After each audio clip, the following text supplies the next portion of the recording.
and 100% efficient. Z only got the vaccine. All the people that I know who've been injured and bereaved by the vaccine, they only got it because they were worried about spreading it, giving it to vulnerable people. They weren't worried about themselves. So the pressure we were put under to get it, you can't go to work, you can't go out, you can't get on an airplane, you can't do this, you can't do that, you have to get the vaccine, otherwise you're going to kill your granny. And all that's just evaporated now, hasn't it? You can get on an airplane without a vaccine. You can go and see your family. You can keep your job at the NHS. So I feel extremely resentful of that pressure we were put under, especially as the thing that killed Z, vaccine-induced thrombocytopenia, that wasn't on the information sheets that was given out to patients. And I've since learned that they did actually know about it as a side effect. And why weren't we told? They've known about it for months, years actually. Vicky, thank you very much for talking to us this morning. I appreciate it. It's really, really hard to talk about Xeon, but thank you for doing so. And thank you for letting me talk. And I hope you manage to find some peace somewhere down the line. We just need to make sure that all the families affected get help. As I said, the standard for the VDPS is 60% disability. It's ridiculous, and it really needs to be reformed so that people can get the help they deserve from having their lives completely ruined through doing the right thing. It's just not fair.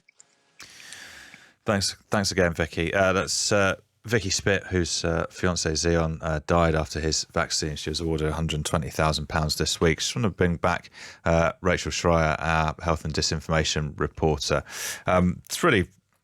It's just heartbreaking to listen to that, Rachel. How many people have actually claimed through this vaccine damage payment scheme, and how many people have had payouts?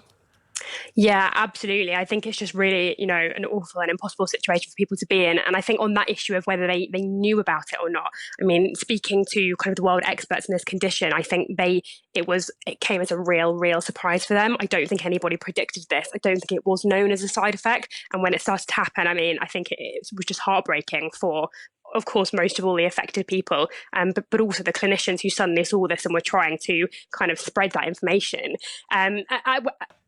Insofar as how many people have been paid, Vicky was the first. She just heard that she's going to get the payment earlier this week. And since then, I've heard of two more people who have been told that they will get a payment. So I think we'll just be watching to see, is this going to open the floodgates, or will some people face more delays as they wait to see whether they'll also receive some money through the scheme? Understood.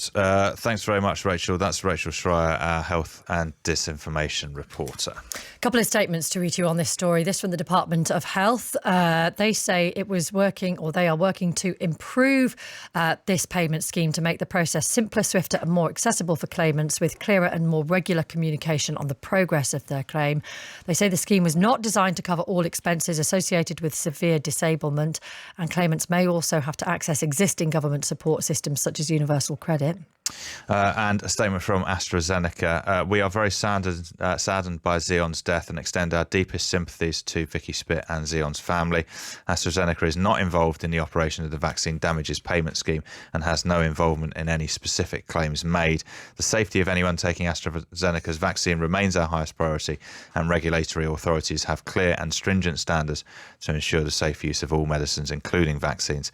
COVID-19 has inflicted terrible suffering around the world, and vaccines continue to play a crucial role in bringing an end to the pandemic and saving lives. Individual vaccines have different adverse event profiles, and advice is available to help anyone who is vaccinated identify early signs of adverse reaction so it can be appropriately treated. Now, 7:58. Loads and loads of different things that we're talking about this morning. We'll have more reaction to the by-election results last night, or in the early hours of this morning, I should say. Conservatives losing